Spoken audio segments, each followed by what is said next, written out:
अस्सलाम वालेकुम। सेठी से सवाल के साथ मैं हूं सैयद आयशा नाज। मेरे साथ मौजूद है नजम सेठी साहब। अस्सलाम वालेकुम। मुल्की सियासत में एक नई एहतजाजी तहरीक की धमक है और है इसका ऐलान कौन कर सकता है मौजूदा सूरत हाल में, वो है पाकिस्तान तहरीक इंसाफ। लेकिन जो इमरान खान साहब की हमशीरा अलीमा खान है, हम एक अरसे से उन्हें फ्रंट फुट पर देख रहे हैं। इमरान खान साहब की जानिब से कोई भी अहम ऐलान करना होता है, जैसे कि लॉन्ग मार्च का ऐलान या जो रेमिटेंसेस बंद करने का ऐलान, और इसके अलावा ये कहना कि हमसे बात करें, आप बताएं हमारा भाई ऐसा क्या करे जिसके बाद आप उसे रिहा करेंगे, ऑफ़र की बात करना, ये भी अलीमा खान साहिबा की ज़ुबान से ही अदा हुआ। इससे पहले हमने देखा कि जब 26 नवंबर का एहतजाज था तब बुशरा बीबी इन एक्शन थी, अली अमीन गंडापुर साहब भी मुख्तलिफ मौके पर हमें एक्शन में दिखाई दिए। लेकिन यूँ लगता है कि जितने कार्ड्स पाकिस्तान तहरीक इंसाफ के पास थे वो सब खेल चुके हैं। अब एक कार्ड शायद जिसे चिल्ड्रन कार्ड मुस्लिम लीग नून करार दे रही है, वो है कासिम और सुलेमान, इमरान खान साहब के साहबजादे, जो इससे पहले सियासत में एक्टिव नहीं थे। लेकिन एक इंटरव्यू उन्होंने दिया जिसमें उन्होंने अमेरिकन प्रेसिडेंट डोनाल्ड ट्रंप से रिक्वेस्ट भी की कि वो रिहाई में किरदार अदा करें। उसके बाद से खामोशी थी। लेकिन अब अलीमा खान साहिबा ने अपने भाई से मुलाकात के बाद जेल के बाहर आके ये कहा कि उनके साहबजादों को हम इससे पहले रोके हुए थे, लेकिन अब वो मानने पर तैयार नहीं है और अमरीका विजिट के बाद वो पाकिस्तान आएंगे और एहतजाजी तहरीक में हिस्सा लेंगे। वो एहतजाजी तहरीक जो इमरान खान साहब के 2 साल जेल में मुकम्मल होने पर शुरू होने जा रही है और वो तब पीक करेगी, यानी उरूज को पहुंचेगी 5 अगस्त को। 1 महीने से भी कम अरसा सेठी साहब रह गया है। यहाँ पर मुझे फवाद चौधरी साहब की एक स्टेटमेंट याद आती है, जो पाकिस्तान पीपल्स पार्टी यानी PPP को फुप्पो पापा पप्पू पार्टी कहा करते थे। अब इमरान खान साहब की जमात उनके साहबजादों को एंटर करने जा रही है सियासी रिंग में। सेठी साहब, ये कार्ड कामयाब हो सकता है? यहाँ 3-4 इश्यूज खड़े हो गए। पहली बात यह है कि खान साहब हमेशा मरूसी सियासत के खिलाफ बहुत गरजते रहे। अब अलीमा खान जो कि उनके बिहाफ पे बोलती हैं, उनकी स्पोक्समैन है, वो यही कह रही हैं कि जी दोनों बेटे आ रहे हैं सियासत करने के लिए, मुहिम को चलाने के लिए। अगर मैं इससे ज़्यादा नहीं तबसरा करना चाहता, तो उसकी वजह यह सियासतदान बहुत सी बातें करते हैं और उसका ये मतलब नहीं है कि हर बात के ऊपर उनको रोका जाए या टोका जाए। तो अगर वो मरूसी सियासत करना चाहते हैं क्योंकि वो समझते हैं कि हालात ऐसे हैं कि अब वक्त आ गया उसका, तो ठीक है, मुझे कोई इश्यू नहीं है। मुझे कभी भी इश्यू नहीं था इस किस्म की मरूसी सियासत के ऊपर। ये मिडिल क्लास का, कुछ लोगों का ये मसला है कि जी क्योंकि उनके यहाँ ऐसी चीज़ नहीं होती, मगर हमारे यहाँ तो ये सारी लैंडेड एरिस्टोक्रेसी है और हेरिडिटरी पॉलिटिक्स होती है। तो इसलिए I don't think this is a problem. मरूसी सियासत सारी दुनिया में होती है, डेवलप्ड कंट्रीज में भी होती है, नॉन डेवलप्ड कंट्रीज में भी होती है। बड़े रेयर ओकेजन है जहाँ नहीं होती, मगर होती है हर जगह पे। तो खैर anyway, this is not an issue for me. अगर वो आना चाहते हैं और सियासत करना चाहते हैं और खान साहब समझते हैं कि उनके बेटे आए और करें, नो प्रॉब्लम, मुझे कोई इश्यू नहीं। तो ये जो तनकीद होती है कि जी पीटीआई तो ये कहती रही, अब ये कह रही है, I don't have a problem with that. करें, एक दफा नहीं आए बच्चे करें।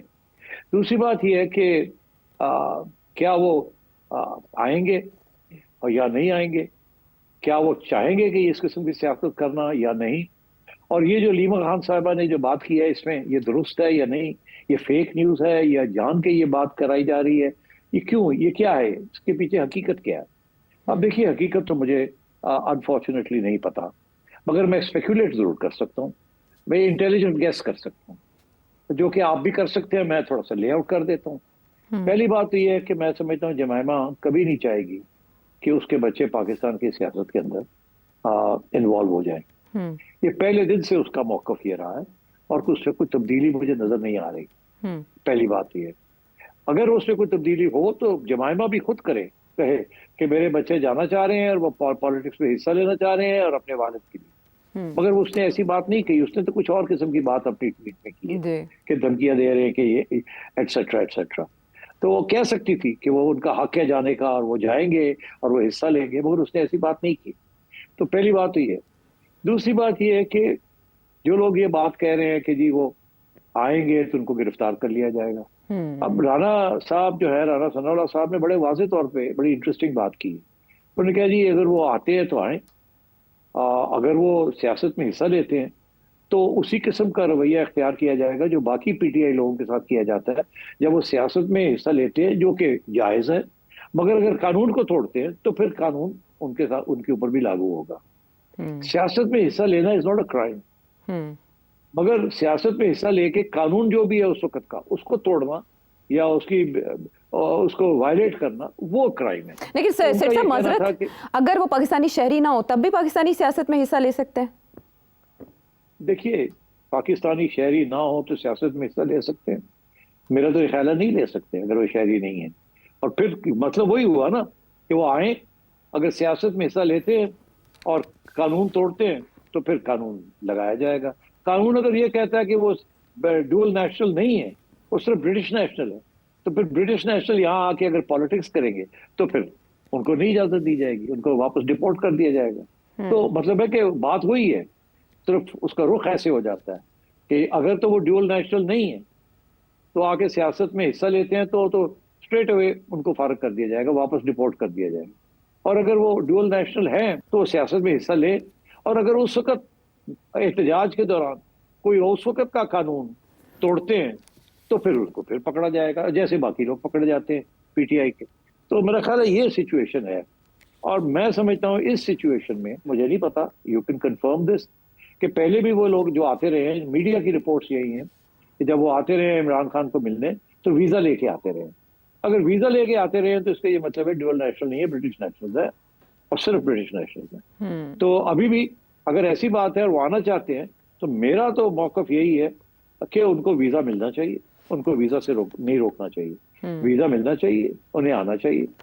वो आके, जैसे अलीमा खान साहिबा उनकी रिश्तेदार है इमरान खान की, और वो सियासत भी कर रही है, मगर वो कोशिश करती है कि कानून को ना तोड़ा जाए। ठीक, जब वो कानून तोड़ती है तो उनको भी गिरफ्तार कर लिया जाता है, फिर बेल हो जाती है। तो इस किस्म की सिचुएशन है, वो भी आके कर सकते हैं, सियासत भी करना चाहें तो कर सकते हैं अगर वो डुअल नेशनल नहीं है। तो मेरा जनरली स्पीकिंग मेरा मौकफ ये है कि वो आना चाहे आए, अपने वालिद को मिलना चाहे मिले, even if they are not a dual national, British national भी है तो वालिद को मिलने की इजाजत होनी चाहिए। उसके बाद अगर वो सियासत करते हैं तो फिर सियासी कानून जो है, या जो कानून है आपका इमिग्रेशन का, वो लागू होना चाहिए, लागू होगा भी।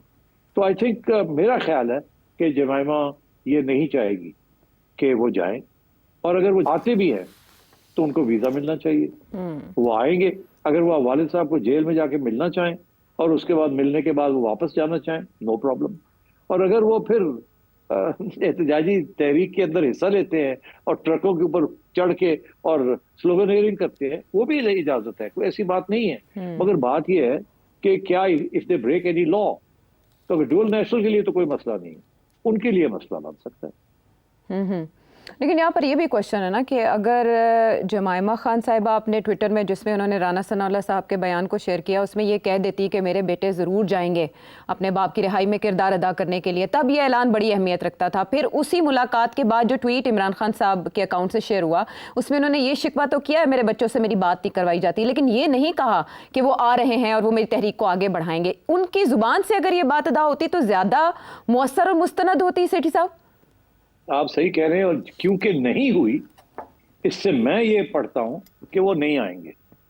ये सिर्फ पीटीआई की तरफ से किसी का ब्राइट आइडिया था कि यार वो साड़ी तंजीम जड़ी है फुस हुई है, इसको चलाना है, हमने कुछ इंजेक्शन लगाया जाए, कोई नई एक्साइटमेंट क्रिएट की जाए और लोगों को कहा जाए वो आ रहे हैं, थोड़ा सा एक्साइटमेंट हो। और बिकॉज हमारे यहाँ इस किस्म की चीज के लिए एक्साइटमेंट हो जाती है पैदा। अब न्यूज जो बन गई इतनी, पीटीआई की हमेशा ये कोशिश रही है आयशा कि इमरान खान को हर वक्त मीडिया के अंदर रखा जाए, उनकी इश्यू को हर वक्त अलाइव रखा जाए, जिंदा रखा जाए, लोग भूल ना जाएं। इसीलिए ये सारा कुछ होता है, हर रोज कोई ना कोई। मैं आपसे हर रोज यही कहता हूँ, और यार फिर असी इमरान खान डिस्कस करना है, फिर असी पीटीआई डिस्कस करना है, और आप आगे से कहती है क्या करें जी, वो ये इशू बन गया है, अब वो ये कह रहे हैं, अब वो ये कह रहे हैं, अब वो फलाना ये कह रहा है। तो I think this is good political tactics कि इमरान खान को उन्होंने उनकी जिंदा रखा हुआ है उनको, क्योंकि इमरान खान साहब को जिंदा से मुराद ये है कि आवाज उनकी जो है बुलंद हुई जा रही है, उनकी पर्सनैलिटी के बारे में बात हो रही है, उनकी प्रॉब्लम्स के बारे में बात हो रही है, उनकी सियासत के बारे में बात हो रही है। तो ये पीटीआई बहुत अच्छी स्ट्रैटेजी है, और हर रोज कुछ ना कुछ कर लेती। कभी डोनाल्ड ट्रंप की बात शुरू हो जाती है कि वो रिहा करेगा, कभी कुछ और शुरू हो जाती है, अब ये शुरू हो गई है कि जो उनके बेटे आएंगे एंड सो ऑन।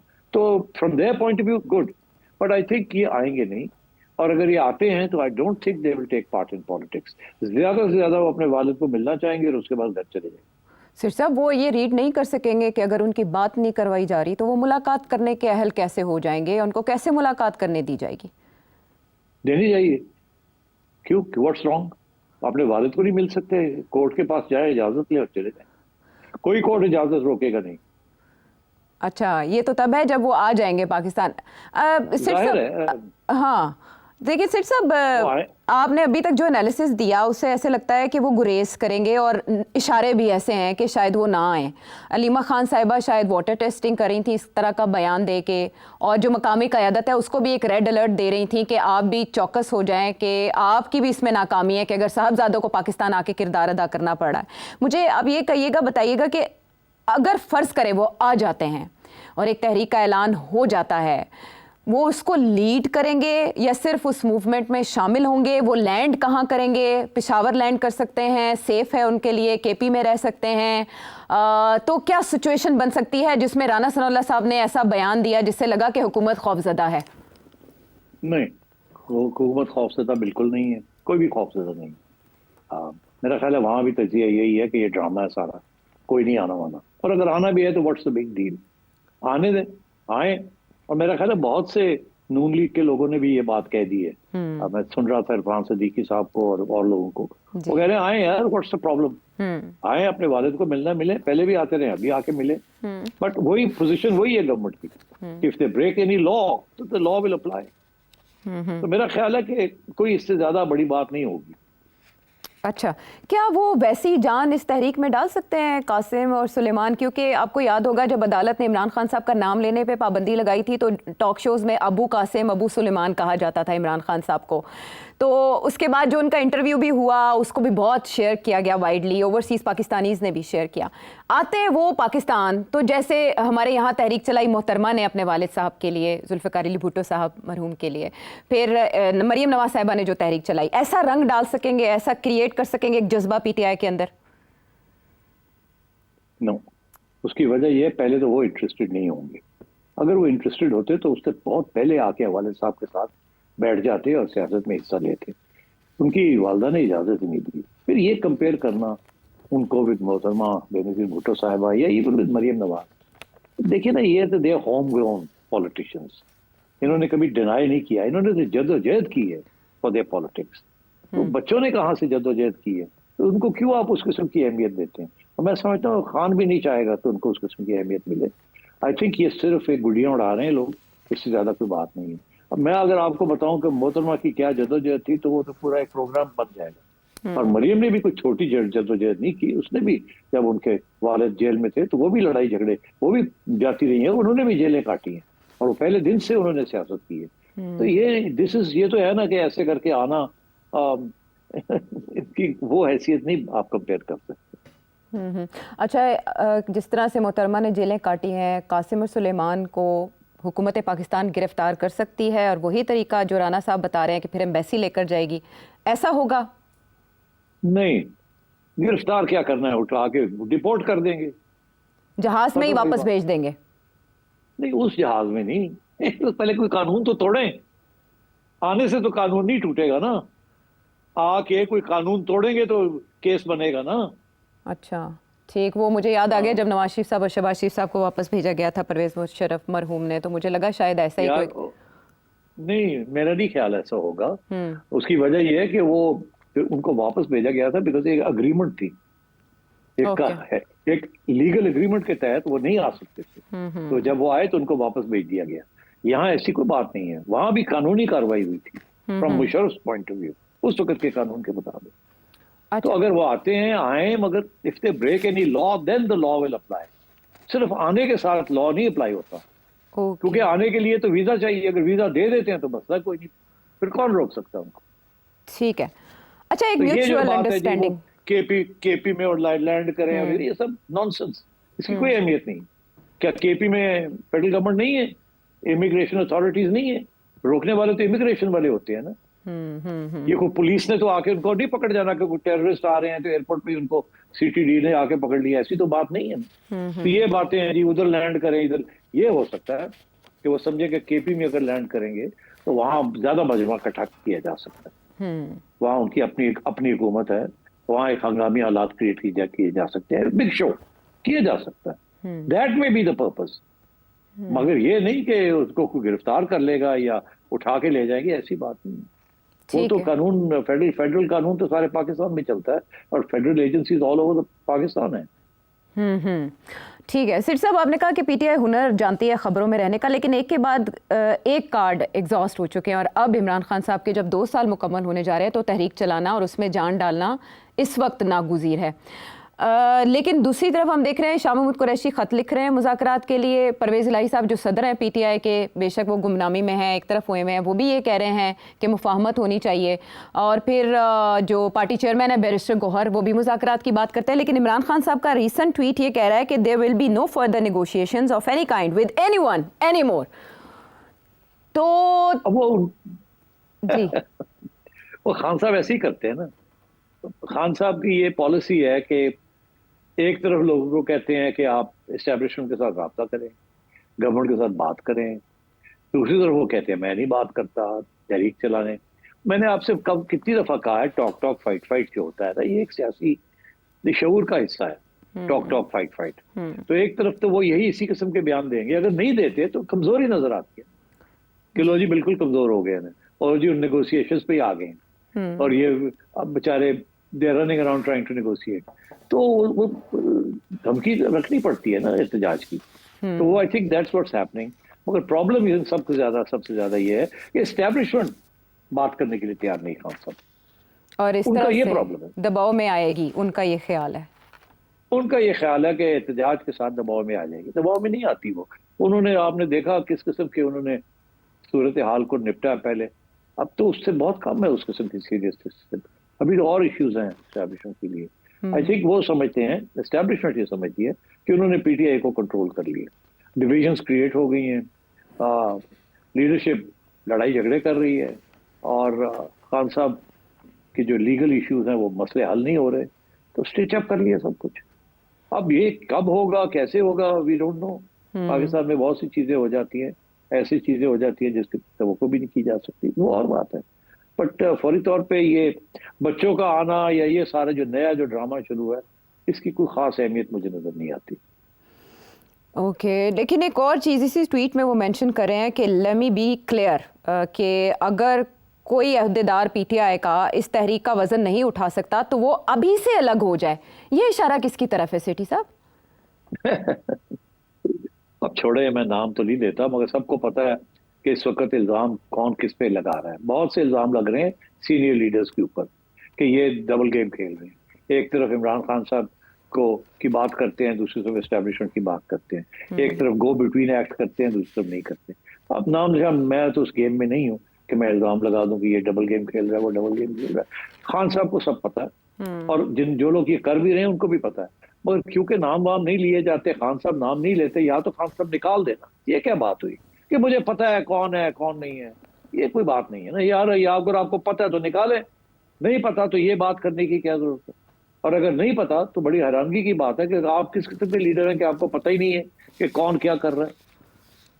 ठीक है। और सिर साहब, ये 5 अगस्त की तहरीक चलाना, इसे पीक पर ले जाना, क्या ये आप पीटीआई के लिए डू और डाई का लम्हा समझते?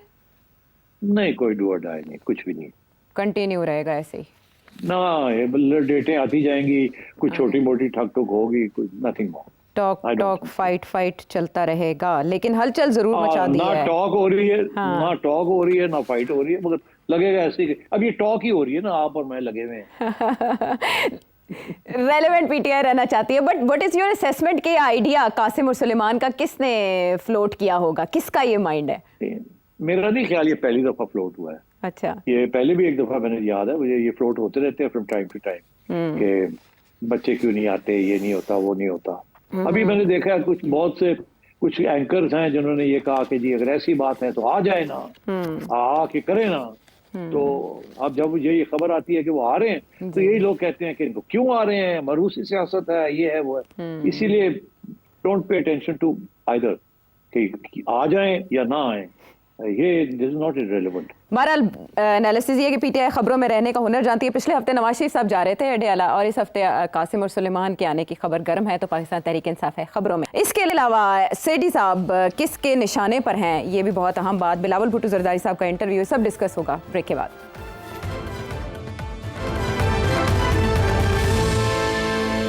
Welcome back to the show.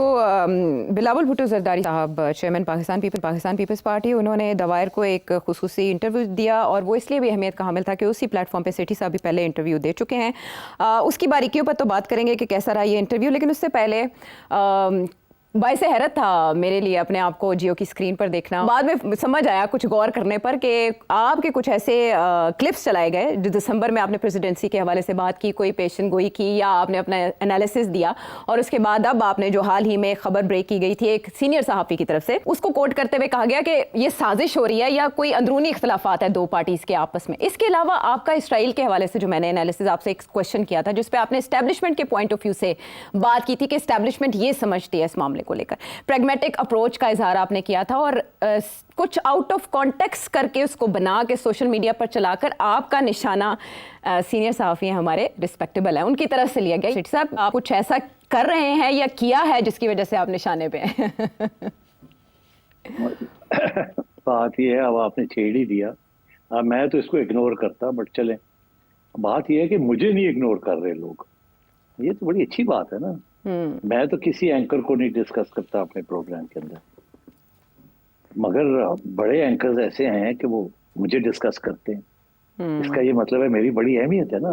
Najam Sethi को डिस्कस करते हैं, वंडरफुल। मुझे इससे ज्यादा फख्र हो सकता है कि I am so important, my words are so important, कि मुझे चुन चुन के कि सेठी ये कह रहा है, सेठी ये कह रहा है, ओहो। तो एक तो ये कि आई एम वेरी डिलाइटेड। दूसरी बात ये है कि कुछ लोग हैं मीडिया के अंदर, पर्सनल इश्यूज होते हैं लोगों के, कुछ एहसास कमतरी भी होता है, तो ये सही चीजें चलती हैं मीडिया के अंदर।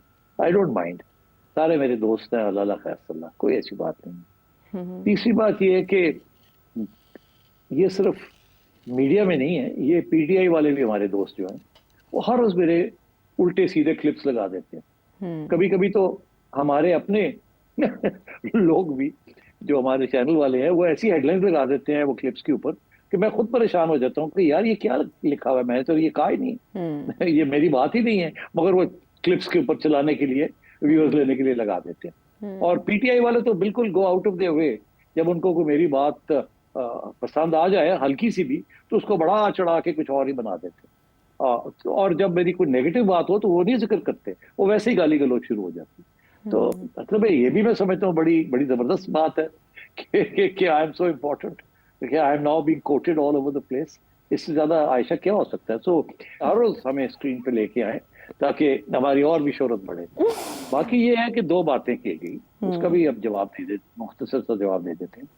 पहली बात तो ये पहली दफा नहीं हुआ, ये मैंने देखा है कुछ ऐसे लोग हैं जो डिलिबरेटली सोचे समझे, वो एक प्रेजुडिस है उनके ज़हन के अंदर, जिसको वो फिर तोड़ वोड़ के वो सामने ले आते हैं मेरे बारे में।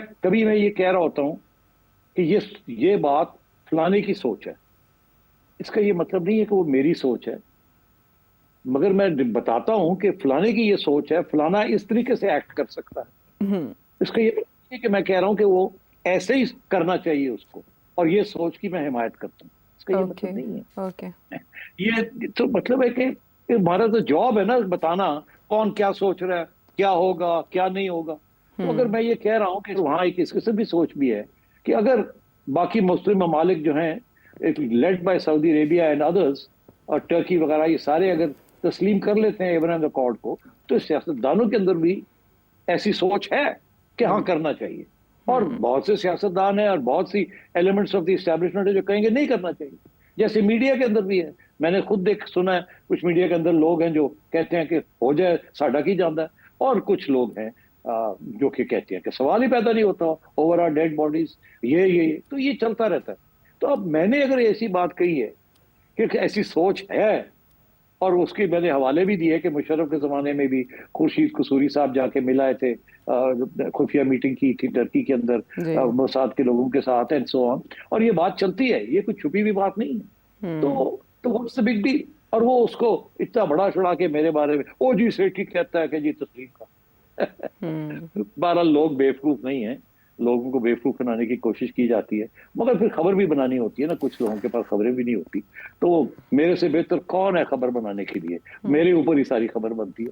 तो कोई बात नहीं, अल्लाह अल्लाह खैर सल्ला, हमारी रेटिंग्स और बढ़ती हैं, तो आई एम नॉट कंसर्न। दूसरी बात ये है कि ये प्रेसिडेंसी वाली बात जो है, जी। प्रेसिडेंसी वाली बात कि जी प्रेसिडेंसी में कुछ होने जा रहा है या नहीं होने जा रहा, मैं ये भी यही कह रहा था कि स्पेकुलेशन हो रही है। ये नहीं कह रहा था कि मुझे पता है कि ये होने जा रहा था, मैंने नहीं कोई प्लान देखा, मगर ये है कि ये बात चल रही है। ये सिर्फ उस वक्त, और मेरे से पहले एक दो और सीनियर जर्नलिस्ट ने ये बात भी कही है, उन्होंने तो खैर बड़ी पक्के तरीके से कही है कि उनके पास एविडेंस भी है कि पूरा प्लान बन गया और ये हो गया और वो हो गया। मैंने तो सिर्फ हवाला दिया है कि ऐसी बातें भी चल रही हैं। अब उसको भी मेरे गले डाल देना कि जी मैं कह रहा हूं कि ये हो रहा है, मगर इसका ये मतलब है कि अगर मैं किसी सब्जेक्ट को छू भी लूं तो वो नेशनल न्यूज बन जाती है। So anyway, I am very happy कि मेरी इतनी अहमियत है, wonderful news, and I hope कि ये एंकर दोस्त हमारे जो हैं ये मुझे हर रोज डिस्कस किया करें। और सेठी ने यह किया, और सेठी बड़ा गलत आदमी, और सेठी ठीक कह रहे हैं, ओए वो गलत कह रहे हैं, ट्विटर के ऊपर भी मुझे लगाए, चैनल्स के ऊपर भी आए, मेरा नाम ले हर रोज। I would love it, I love it. एक दफा खर साहब थे ना, मैंने एक दफा उनसे पूछा, मैं खर साहब कि तुसी कितनी शादियां कीतियां? अच्छा। तो खर साहब ने मुझे कहा कि 8।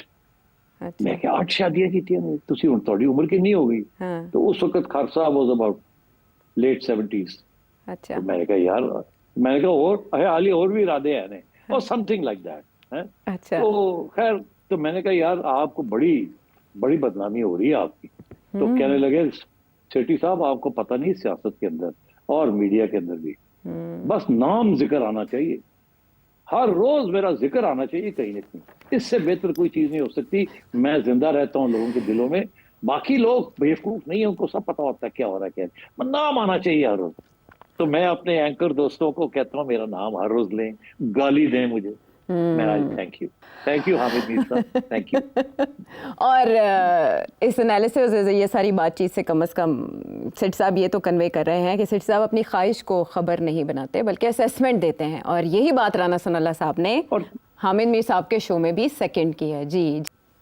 नहीं, मैं सिर्फ यही कह रहा था कि ये एक्सप्लेन करना कि फलाने की सोच ये है, हाँ। इसका ये मतलब नहीं है कि मैंने मोहर लगा दी उस सोच पर, कहना है मेरी भी वही सोच है। नो। हाँ ठीक है, एक सहाफ़ी के तौर पे जो आपका काम है आप वो करते हैं, लेकिन ज़ाहिर आउट ऑफ कॉन्टेक्स्ट बात बनाई जा सकती है। पारल वापस आते हैं हम एक ब्रेक के बाद, कोई बात नहीं।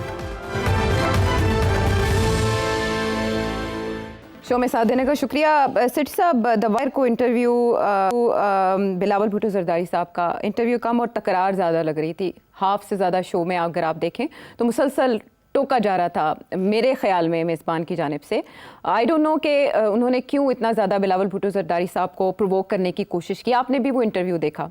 बिलावल भुट्टो जरदारी साहब की expertise on foreign affairs specially related to India कैसे देखते हैं आपके? पाकिस्तान का मुकदमा कितने बेहतर अंदाज में उन्होंने पेश किया? देखिए, मैंने to be very honest with you, मैंने आधी इंटरव्यू देखी फिर मैंने बंद कर दी, because it was not interesting at all मेरे हिसाब से। अच्छा। अब उसकी वजह ये थी कि Bilawal Bhutto sahab had to present the Pakistani state and government point of view. वो तो करेंगे, और मेरा ख्याल है कि उधर से भी उनकी जो रियासत है और उनकी स्टेट के जो पॉइंट ऑफ व्यू है वो उधर से वो पेश कर रहे हैं। अफसोस इस बात का कि इतनी टकराव हो गया कि कुछ समझ नहीं आ रही थी कि ये इंटरव्यू हो रही है या लड़ाई झगड़े हो रहे हैं। मतलब ये कोई हार्ड टॉक तो नहीं है, करण थापर हार्ड टॉक तो नहीं करते, वो तो कोशिश करते हैं कि किसी तरीके के साथ सच्चाई निकले, कुछ बात आगे बढ़े, मगर ये तो शुरू से ही डेडलॉक लग रहा। अच्छा, मेरे साथ भी करण थापर साहब ने बड़े यही सवाल सारे पूछे थे, कोई फर्क सवाल नहीं थे, वही सवाल थे कि फलानी अखबार में ये लिखा है, फलाने आपके ब्यूरोक्रेट ये कहते हैं, फलाने बंदे के साथ सारे वही सवाल थे, कोई नए सवाल नहीं थे। वो लगता है वही इट्स द सेम स्क्रिप्ट। मगर देखिए ना, आप सूरत हाल ये है कि उसके भी जवाब देने का तरीका है। मैंने कोशिश की थी कि शॉर्ट जवाब दूं ताकि आगे बढ़ सके, मगर ये जो इंटरव्यू थी ये मेरा ख्याल है कि फेल हो गई, करण थापर की तरफ से भी और मैं समझता हूं बिलावल भुट्टो साहब की तरफ से भी। वो अपना मौकफ सही तरीके से प्रेजेंट नहीं कर पाए क्योंकि उन्हें इजाजत नहीं दी गई, और इजाजत इसलिए नहीं दी गई कि मेरा ख्याल है उधर प्रेशर बहुत था कि आपने ये सारी बातें करनी है, छोड़ना नहीं है, इसी चीज को दोहराना है। अब अनफॉर्चुनेट है इस किस्म की सिचुएशन। मैं समझता हूँ कि इंटरव्यू करने के तरीके बेहतर होते हैं। मगर मेरे लिए एक और सवाल बड़ा इंटरेस्टिंग है। जब करण थापर ने मुझे फोन किया था और कहा था कि मैंने आपकी इंटरव्यू करनी, तो ये पहली दफा नहीं था कि करण थापर ने मेरी इंटरव्यू की थी। और भी मौजू के ऊपर Karan Thapar from time to time मेरी इंटरव्यू करते हैं। इस दफा जब उन्होंने कहा तो मैंने कहा हाँ ठीक है, कर लेते हैं। मुझे नहीं पता था क्या सवाल आएंगे या क्या करेंगे या क्या नहीं होगा। मगर उसके बाद एक बड़ी इंटरेस्टिंग चीज हुई कि हमारे एक्स नेशनल सिक्योरिटी एडवाइजर की तरफ से करण थापर को कहा गया कि आप मेरी भी इंटरव्यू करें। अच्छा। और ये करण थापर ने अपनी इंटरव्यू में कहा कि आपने मुझे कहा कि मैं आपकी इंटरव्यू करूं, मुझे शौक नहीं है। मगर हमारे एक्स नेशनल सिक्योरिटी एडवाइजर साहब चाहते थे कि वो भी अपना मौक़िफ़ प्रेजेंट करें, विच इज फाइन। मगर वो जो था ना, उसमें करण थापर थोड़ा सा एज ले गया कि मैंने तो आपको इंटरव्यू नहीं मांगी, आपने मुझे कहा कि मैं आपकी इंटरव्यू करूं। तो अगर ऐसे था तो फिर करण थापर को चाहिए था ना कि उनकी जो बात थी उनको पूरा करने देता। वहां भी वही सवाल, घिसे पिटे सवाल उन्होंने उनकी आगे भी किए। और वो भी मैं समझता हूँ उन्होंने काफी कोशिश की कि वो बात आगे बढ़ाई जाए और कुछ हद तक शायद बढ़ाई भी। मगर वो भी मुझे मजा नहीं आया उस इंटरव्यू का, क्योंकि वो ऐसे लगता था कि प्रोटैगनिज्म हो रही है। Karan Thapar is not hard talk. तो क्यों पाकिस्तानियों के साथ क्यों हार्ड टॉक?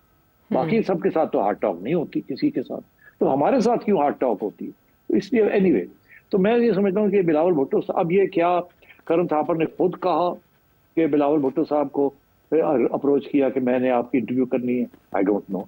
या हमारी तरफ से इशारा हुआ, उनको कहा गया किसी के जरिए या डायरेक्टली कि मेरी इंटरव्यू करें? I don't know. अगर तो हमारी तरफ से ये था कि मेरी इंटरव्यू करें तो फिर तो वो उसने हार्ड लाइन लेनी थी। अगर उसकी तरफ से था तो फिर इनको सोचना चाहिए था कि क्या होगा इसका नतीजा, इस इंटरव्यू का, उनका मकसद क्या है, what is the objective behind it. तो इसलिए इस किस्म के इश्यूज खड़े हो गए थे। But anyway, I did not enjoy that interview.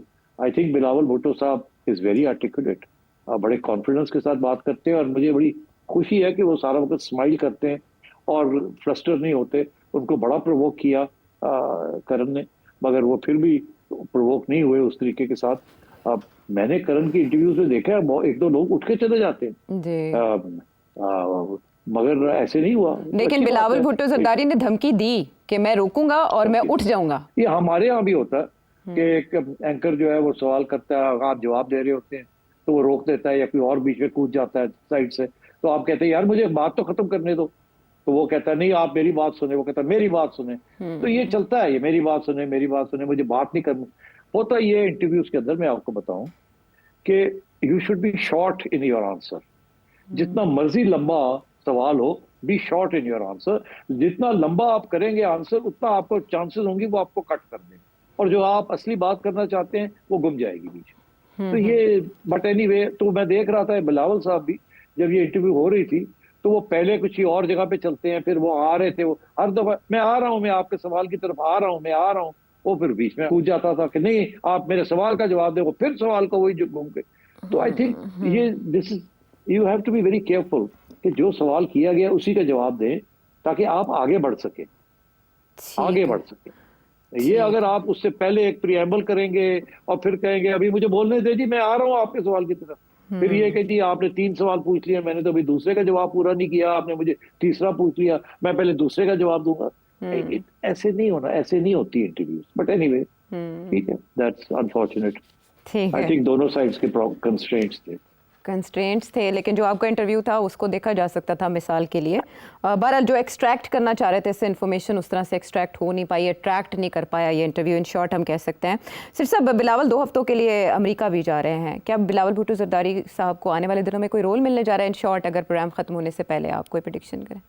नहीं, मुझे नहीं पता। मैंने पहले भी ये कहा था कि अगर पीपल्स पार्टी कैबिनेट ज्वाइन करती तो फिर बिलावल भुट्टो साहब को बहुत बड़ा रोल देना पड़ेगा। प्राइम मिनिस्टर नहीं, बट शॉर्ट ऑफ दैट। अब मुझे नहीं पता वो क्या है, व्हाट बिलावल विल एक्सेप्ट और नॉट। मेरा ख्याल है फॉरेन मिनिस्टर से कम तो एक्सेप्ट करेंगे ही नहीं। और ये जो अभी दौरे पे गए थे, was like the foreign minister. पहले भी वो फॉरेन मिनिस्टर रह चुके हैं इन इंटरिम गवर्नमेंट, वो रह चुके हैं। तो इसलिए इससे कम तो वो एक्सेप्ट नहीं करेंगे अगर पीपल्स पार्टी जाती है। अगर नहीं जाती तो वो कुछ भी नहीं लेंगे वो। अब सवाल ये है कि ये हो क्या रहा है, पीपल्स पार्टी ने जाना है या नहीं जाना। गवर्नमेंट तो चाहती है कि पीपल्स पार्टी आ जाए और मिलके हम काम करें, मगर अभी मैं सुन रहा हूँ कि पीपल्स पार्टी वाले नाराज हो रहे हैं कि गवर्नमेंट अब ये समझती है कि उनको रिजर्व सीट्स मिल गई हैं और अब उन्हें पीपल्स पार्टी की जरूरत नहीं है। मेरा ख्याल है ये ऐसी बातें भी हो रही है, ये ऐसी बातें नहीं होनी चाहिए। ये नौजवान किस्म के लोग जो हैं नून लीग के अंदर, वो गुस्से के अंदर ऐसी बातें कर जाते हैं, बट ऐसी बात होनी नहीं चाहिए। पीपल्स पार्टी आपके साथ है और पीपल्स पार्टी ने कुर्बानी भी दी है टू प्रॉप यू अप। उन्हें कोई जरूरत तो नहीं थी, वो अगर ना आपके साथ खड़े होते तो आप हुकूमत नहीं बना सकते थे। तो इसलिए उनको रिस्पेक्ट तो करना चाहिए। At the same time I think Peoples Party को भी, उन्होंने भी तो अपना, जैसे कहते हैं ना, पाउंड ऑफ फ्लैश तो ले लिया है ना। 2 गवर्नरशिप्स ले ली है और बहुत बहुत कुछ लिया है उन्होंने तो, और प्रेसिडेंसी भी ले ली है। बाकी ये है कि प्रेसिडेंसी के ऊपर प्रेशर है कि नहीं है। देखिए मैं आपको बता दूं एक बात, वो पुरानी बात को छोड़े, वो स्पेकुलेशन जो हो रही है या जो अफवाहें चल रही है, मेरा अपना ये ख्याल है कि प्रेसिडेंसी के ऊपर 2 किस्म का प्रेशर है।